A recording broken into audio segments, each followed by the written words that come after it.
Bad rubrics make good evals impossible. This is the workflow you'll know how to run when we're done, which scores answers by rubric criteria and weights them into a structured, comparable score. I'm Professor Pi, teaching AI engineering and LLM systems with simple Python. Evaluating model answers feels vague until you make it mechanical. People reach for a rubric because they need consistent, repeatable judgments. That matters for model selection, training feedback, and quality gates when you push models into production. With a rubric, you turn subjective impressions into numbers you can track, compare, and improve. At a high level, a rubric breaks a response into signals. Coverage checks required facts. Brevity measures length. Follow checks whether instructions were obeyed. Combine those signals with weights, and you get a single structured score that reflects your priorities.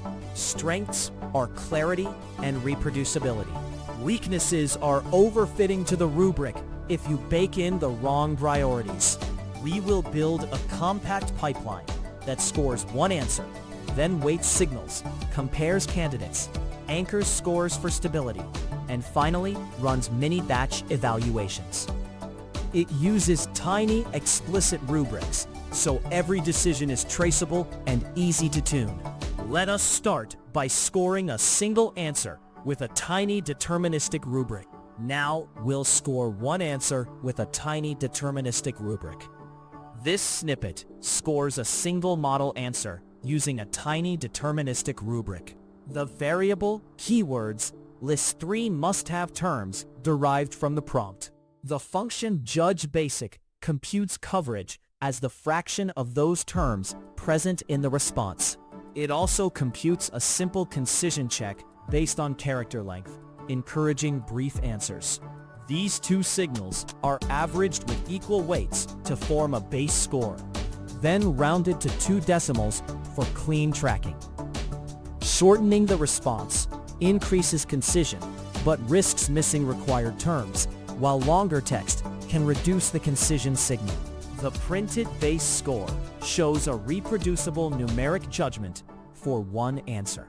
Next, we add explicit weights so the rubric matches priorities like precision or brevity. This example introduces an explicit weighted rubric and returns structured scores. The dictionary rubric defines weights for coverage, brevity, and follow, letting you control their influence.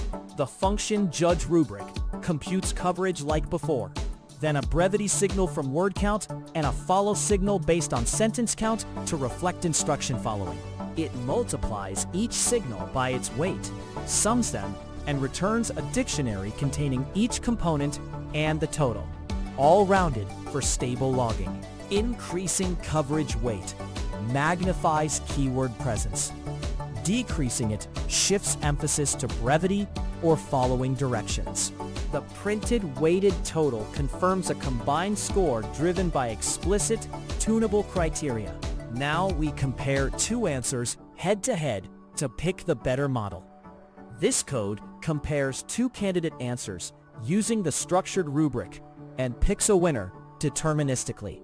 The variable cans maps model labels to their responses. The dictionary comprehension scores each candidate with judge rubric, extracting the total for a clean numeric comparison. The sorted call ranks by descending score and breaks ties by label name to ensure stable ordering across runs.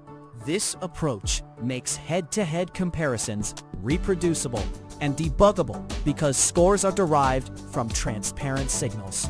If you tighten the brevity threshold in judge rubric, longer candidates will drop in rank. The printed winner identifies which candidate best meets the current rubric. Next, we anchor scores against fixed examples, so comparisons stay stable as your models drift. This snippet normalizes rubric scores against weak and strong anchors to stabilize comparisons over time. The variables anchor weak and anchor strong serve as fixed reference answers that set the lower and upper bounds. Using Judge rubric, the code measures A low and A high. Then the function calibrate maps any raw score to a 0 to 1 scale with clipping for safety.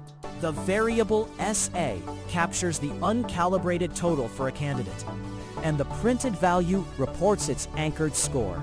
Raising anchor strong quality increases the spread required for high calibrated scores. Lowering anchor weak compresses low-end differences.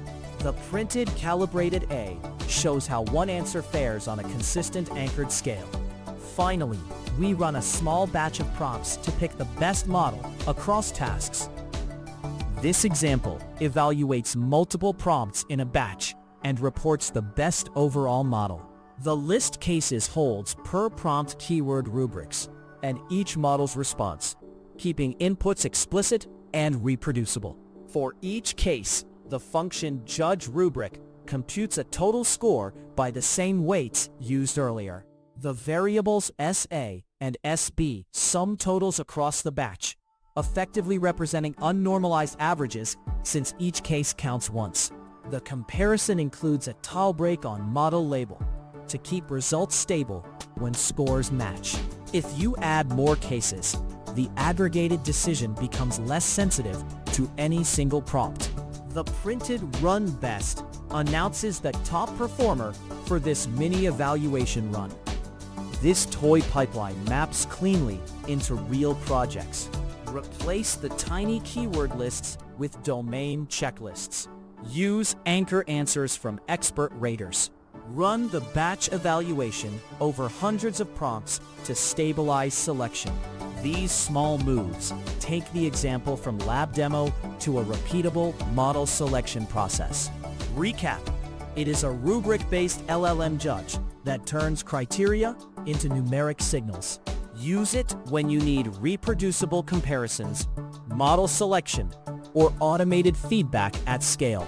Caveat: a bad rubric gives precise but wrong answers, so validate your signals. Next step: tune the coverage and brevity weights across a larger set of cases to see how model rankings change. If short, practical AI engineering helps, subscribe and watch the AI engineering videos.